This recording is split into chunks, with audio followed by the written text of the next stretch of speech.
Hello people, how are you? तर आज आहे मंडे ब्लूज, बट माझा मंडे व्हाईट असतो. पानसत जोकत ना माहिती आहे मला. ठीक आहे, तर आपण निघालो होतो ऑफिसला. वाजले स्टार्ट 10. ठीक आहे, मला पुढच्या 15 मिनटात ऑफिसला पोचायचं आहे. आणि आय थिंक मला वाटतं MPSCच्या मुलांची काहीतरी एक्झाम आहे, कारण का इकडे खूप सारी मुले बसलेली आहेत. कसं ना, लोक आपल्या स्वप्नांच्या मागे पळतात. त्यांना पूर्ण हे बघा, मी डिस्ग्रेस नाही करत आहे कोणाला, पण म्हणजे त्यांच्या स्वप्नांच्या मागे इथे एवढे पागल आहेत, एवढं त्यांनी डेडिकेट केलं स्वतःला की त्यांना जमिनीवर बसायला पण नाही काही वाटत आहे. आणि काही जे आपल्यासारखी शिकलेली मोठी मुलं असतात ते पण शिकले आहेत नाही. पण जर तुम्हाला उद्या कोणी बोललं तुम्हाला असं रोडवर बसून फॉर्म भरावा लागेल, तर तुम्ही नाही भरणार. खूप लोक नाही भरणार. पण त्यांचं ध्येय बघा त्यांना किती वेळं बनवते की त्यांना कुठेही बसायला काही वाटत नाही आहे, कारण का त्यांचं ध्येय त्यांना ती एक्झाम पास करायची. हे डेडिकेशनला खूप कमी लोकांमध्ये असतं. आणि खरंच जे लोक MPSC UPSC करतात, सल्यूट आहे गाईज, खरंच सल्यूट आहे, खूप मोठा सल्यूट आहे. तुमच्यासारखं ध्येयाच्या मागे पळणारी लोक, काही लोक पहिल्या अटेम्प्टमध्ये नाही पास होत. खूप रेअर लोक कमी अटेम्प्टमध्ये पास होतात किंवा होतातही. मला आकडा नाही माहिती, त्याच्यामुळे मी तिकडे जाणार नाही. पण जेव्हा कोणी नापास होतं ना एखाद्या परीक्षेत, तेव्हा खचून न जाता तेवढाच जोमाने दुसऱ्यांदा जेव्हा तयारी करतात ना, hats off guys, hats off. मला माहिती आहे खूप सारी लोक फेल होतात, खूप वेळा फेल होतात, तरी पण ते लोक गिव्हअप नाही करत. आणि काही लोकांच्या मे बी प्रयत्नांमध्ये कधी थोडी कमी राहते, कधी नशीब खराब असतं, कधी वेळ खराब असते, कधी 1-2% प्रयत्न कमी पडतात. मी कोणच नाही आहे त्याच्यावरती बोलणारी. हे जे मी ऑब्झर्व केलं ते मी फक्त सांगते. असं नाही मला काही, मी एवढी मोठी शहाणी नाही आहे की लोकांचे हे काय बोलतात त्याला, प्रयत्नांवरती बोलून नाही. मी एक जनरल नॉलेज सांगते. त्यामुळे प्लीज तुम्ही असं मनाला वाईट वाटून घेत नका. हे जे मी ऑब्झर्व केलं मी ते बोलते. ठीक आहे, कधी नाही होत लोक MPSC खूप दुखतं त्यांचं मन खरंच. आणि खरंच किती त्रास होत असेल ना मला चांगलं माहिती आहे. जे आपल्याला एक मिनटं तर मी म्हणते, जेव्हा आपण एखाद्या गोष्टीच्या मागे खूप प्रयत्न करतो आणि खूप प्रयत्न करूनही जी गोष्ट नाही भेटत ना, त्याच्यानंतरचं दुःख मला वाटतं तुमच्या आयुष्यातला सगळ्यात मोठा लेसन बनत जातो. की एवढे प्रयत्न करूनही तुम्ही ती गोष्ट मिळवू शकला नाही. मे बी मग असं म्हणायचं ती आपल्या नशिबातच नव्हती आणि देवाने आपल्यासाठी काहीतरी चांगलं लिहिलं असेल. मला माहिती आहे हा खूप फिल्मी डायलॉग आहे, बट गाईज खरंच आहे असं. माझ्या बाबतीत खूप वेळ झालं आहे. मला माझं करिअर खूप वेगळं करायचं होतं, पण नाही झालं. देवाची इच्छा आता करते आहे, पण अजून पण ते एक सॅटिस्फॅक्शन असतं ना, यार मी काहीतरी अचीव्ह केलं, ते थोडंसं मिसिंग आहे. ते पूर्ण झालं ना मग बस, मग माझी जी सॅटिस्फॅक्शन लेवल किंवा जो चेहऱ्यावरचा आनंद असेल ना, तो खूप काहीतरी वेगळा असेल. मला अजून खूप काही अचीव्ह करायचं आहे आयुष्यात, त्याच्याबद्दल माझे प्रयत्नही चालू आहेत. पण जे लोक प्रयत्न करतात त्यांचे प्रयत्न करतो आपण, एक्झाममध्ये फेल होतो, आयुष्यात फेल होतो, ते मनाला लावून नका घेऊ. तेवढ्या जोमाने उठा, तयारी करा. मे बी तुमच्या आयुष्यात देवाने दुसरं काहीतरी लिहिलं असेल. असं नाही आहे की तुम्ही एका गोष्टीत फेल झाला म्हणजे तुम्ही दुसरी गोष्ट करू शकत नाही. ठीक आहे, स्वतःवरती विश्वास ठेवा. तुम्ही काहीतरी अचीव्ह करू. आयुष्यात माणूस काही ना काहीतरी करतच जाईल, काही ना काहीतरी करतं.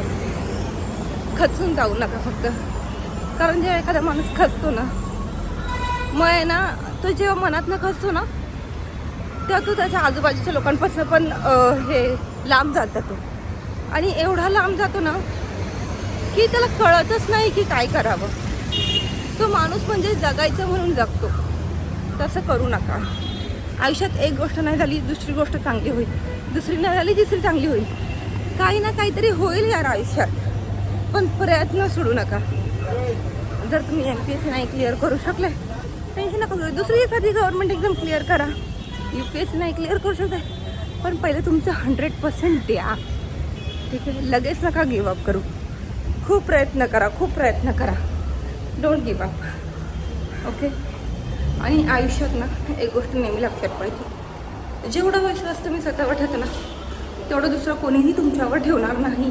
कारण का तुम्हाला माहिती तुम्ही त्या जागेवरती कसे पोचलात, तुम्ही काय मेहनत घेतली हे ना तुमच्या आईवडिलांना कळणार, ना भाऊ बहिणींना, नाही कोणाला कळणार. ते फक्त तुम्हाला माहिती असतं. लोक बोलायला खूप काही बोलतात, तोंड दिलंय म्हणून चालवायचं हे त्यांचं काम असतं. पण तुम्ही स्वतःवरती विश्वास ठेवा. तुम्हाला वाटतं ना तुम्ही करू शकता.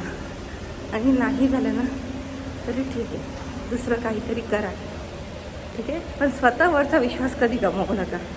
आजच्यासाठी एवढंच. बाय. हॅलो पीपल, कसे आहात?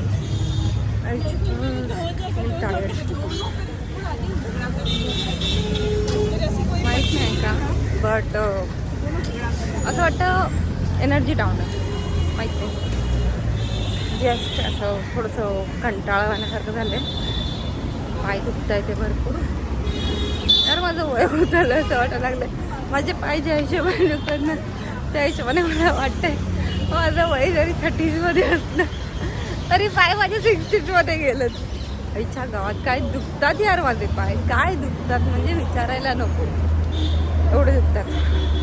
मला वाटतं लवकरच डॉक्टरकडे जायची पाळी येणार आहे माझ्यावरती, नाही तर रोजचंही दुखणं काढायला लागणार आहे. बास. बाकी काय म्हणता तुम्ही? मजेत आहात यार? तुम्ही लोक सबस्क्राईब नाही करत यार मला चॅनल. एवढं चांगलं बघताय तुम्ही, असं मला मोटिवेशन भेटू द्या थोडंसं. असं एवढी माझी छान अशी स्माईल आहे. माहिती आहे मला गांजो मारते कधी कधी. प्लीज लाईक करा, कमेंट करा, शेअर करा, सबस्क्राईब करा. ऑफिसमधून निघाली आहे. प्लॅन सुट्टी घेण्याचाच होता पण जाऊ दे यार. काय गरम होतं यार, काय गरम होत आहे. आणि फक्त एवढंच भागायला माझ्या घाम येते. मला फक्त चेहऱ्यावरती घाम येते, माहीत नाही का.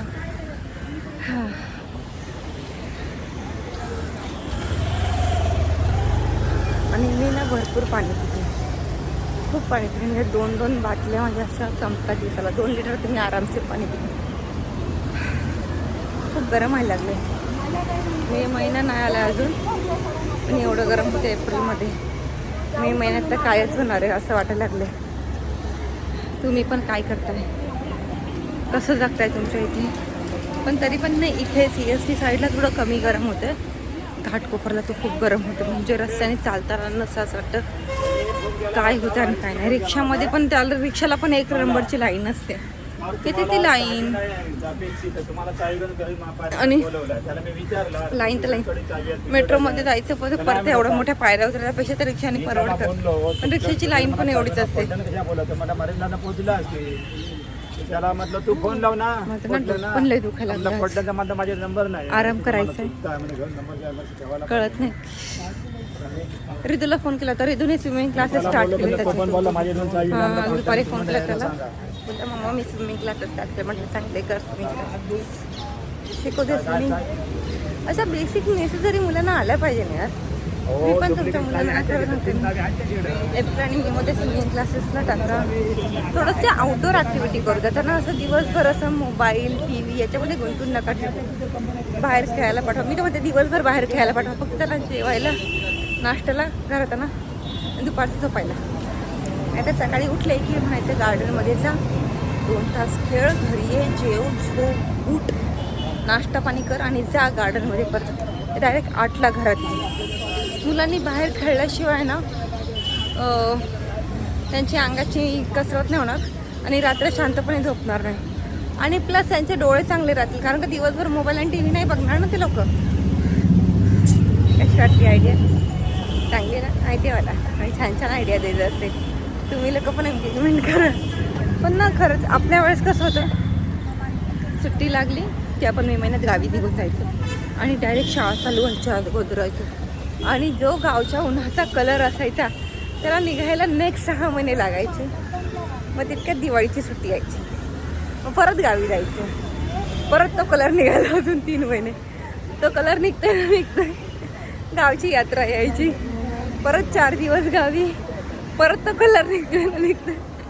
मे महिन्याची सुट्टी म्हणजे काय बालपण होतं आपल्या लोकांचं, आताच्या मुलांना नाही आहे. मी तर म्हणते आता काही काही शाळा तर आता चालू आहेत एप्रिलमध्ये, एवढ्या गरमीमध्ये मुलांच्या शाळा चालू ठेवल्यात लोकांनी का त्यांना त्यांचं बालपण जगू द्या यार. नका यार, आत्तापासून एवढी रिस्पॉन्सिबिलिटी नको त्या लहान मुलांवरती, मला असं वाटतं.